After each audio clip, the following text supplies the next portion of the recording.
Milestone को आप 2 part में डिवाइड कर सकते हैं। पहले पार्ट में कुछ अलग ढंग से, अलग अंदाज से कहने का जज्बा है, जैसे कि जब गलियों में बिखरे शब्दों के मोती लिटरेचर क्यों बर्बाद करें, दौरे ज़माना मुफलिस का चलो समेटे उनको ही अपना संसार आबाद करें। एकाकीपन भी है, नहीं हाथ में कलम सुनहरी, ना चांदी सा चमचम पेपर, नहीं साथ में महबूबा प्यारी, हाथों में है एक छोटा पत्थर, कुरेज कुरेज कर लिखता हूँ, हाँ मैं चलती राहों का लेखक माइलस्टोन पर लिखता हूँ। दूसरे पार्ट में आपको वो लव स्टोरी मिलेगी जो पूरी यादों में चलती है। उन यादों की सजीवता को लिए हुए आगे आगे धीरे धीरे बढ़ती है, और कुछ उलाहने भी मिलेंगे, लेकिन उन उलाहनों में बाद में सजगता भी मिलेगी। उलाहने कहने के बाद आदमी प्यार से ही तो बोलता है उलाहने, वरना कौन किसको बोलता है। मैं आपको कुछ दृष्टांत बताता हूँ। जैसे पुरानी फ्लैशबैक में जब आप पुराने दिनों को याद करना चाहते हैं और आप आशा करते हैं कि हाँ वो उसको भी वो दिन याद होगा, वो पल अब भी आते होंगे, ऐसा नहीं, वो पल आते होंगे, लेकिन उन पलों में अब आप उसके साथ नहीं हैं। प्रथम रश्मि का फुलवारी में अब भी तो पहरा होता होगा, धूप सुनहरी पड़ इन गालों पर, उनका रिफ्लेक्शन तो होता होगा। चांद उतर सितारों की दुनिया से अब भी तो छत पर आता होगा, पर कैसे भूलोगी तुम वो गुजरे दिन, जलती दोपहरी में जब मैं तुमको खोजा करता था। तपते मैदानों से उठ बवंडर, जा नदियों में पानी पीता था, भीगी बरसातों में जब मैंने हौले से तुमको चूमा था। लजराती सकुचाती तुमने भी तो धीरे से अपने ओठों को पूछा था, धीरे से अपने ओठों को पूछा था। दिल से उठती प्यास लबों की अपने गीतों से सींचा करता हूँ, हाँ मैं चलती राहों का लेखक माइलस्टोन पर लिखता हूँ। या फिर दिन भर जलता सूरज अब भी पश्चिम में धीरे धीरे ढलता होगा, आजाद परिंदों के झुंडों का वापस घर को तो जाना होता होगा। वो सारे पल आते हैं, वो सारी चीजें जो आपके साथ उसने गुजारी हैं, आपने उसके साथ गुजारी हैं, वो पल प्रकृति फिर से लाती होगी, लेकिन वो पल अब कैसे गुजरते हैं। ख्वाबों की अलसाई दुनिया का मैं एक सरल सजीला सपना था, बातों ही बातों में जब माने नाम मेरा संग तुम जोड़ा था। कितनी रातों का मैं जागा, एक निश्वास में तुमने छोड़ा था। ये उलाहना।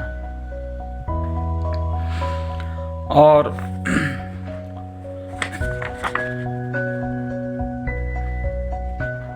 हम प्रेम की कल्पना जब करते हैं, हम किसी एक साथी की कल्पना करते हैं और हमें वो मिलता है जिससे प्रेम किया, जिसे सब कुछ मान लिया, तो कहीं ना कहीं आप ख्वाबों में ही सही उसके साथ फिजिकल भी होना चाहते हैं,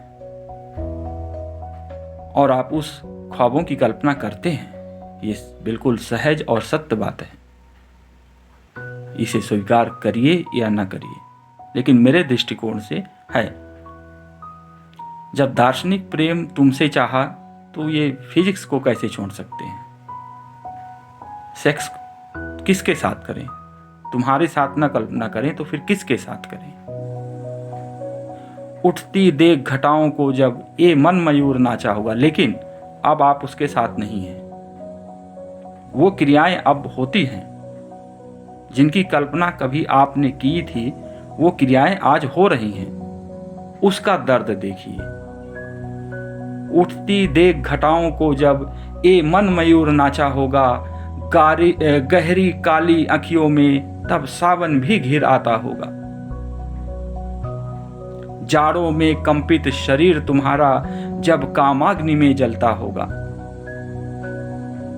नर्म मुलायम बिस्तर में भी हृदय संताप तो सहता होगा। जिसकी कल्पना उसने आपके साथ की रही हो, अब वही पल किसी और के साथ गुजारने पड़ रहे हैं।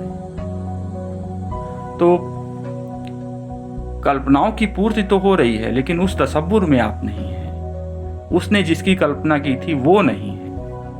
उठती देख घटाओं को जब ए मन मयूर नाचा होगा, गहरी काली अखियों में तब सावन भी घिर आता होगा। जाड़ों में कंपित शरीर तुम्हारा जब कामाग्नि में जलता होगा, नर्म मुलायम बिस्तर में भी हृदय संताप तो सहता होगा।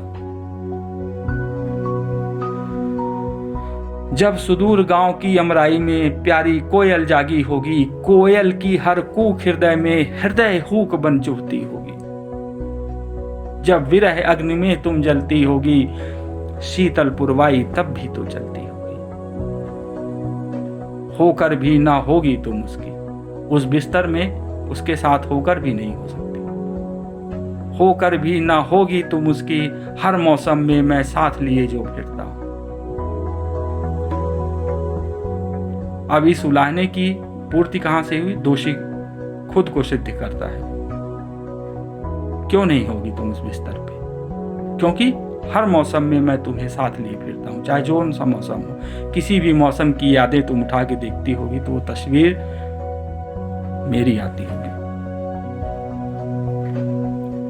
हर मौसम में मैं साथ लिए जो फिरता हूँ, हाँ मैं चलती राहों का लेखक माइलस्टोन पर लिखता हूँ। और भी बहुत सारी चीजें हैं, कुछ पर मुझे आपको बताऊं, ज़्यादा फेमस चीज़ नहीं है कि इसको लोग एकदम से डिनाई कर दें या सिरे से खारिज करना जिसे बोलते हैं, या समालोचना करें, आलोचना करें। इतनी फेमस या इतनी बड़ी कोई दास्तान नहीं है, ये रचना नहीं है। लेकिन दुनिया का दस्तूर यही, अब हर दिल सौदाई है, शिखर बिंदु पर आकर भी फिर आंखें क्यों नम हो आई हैं।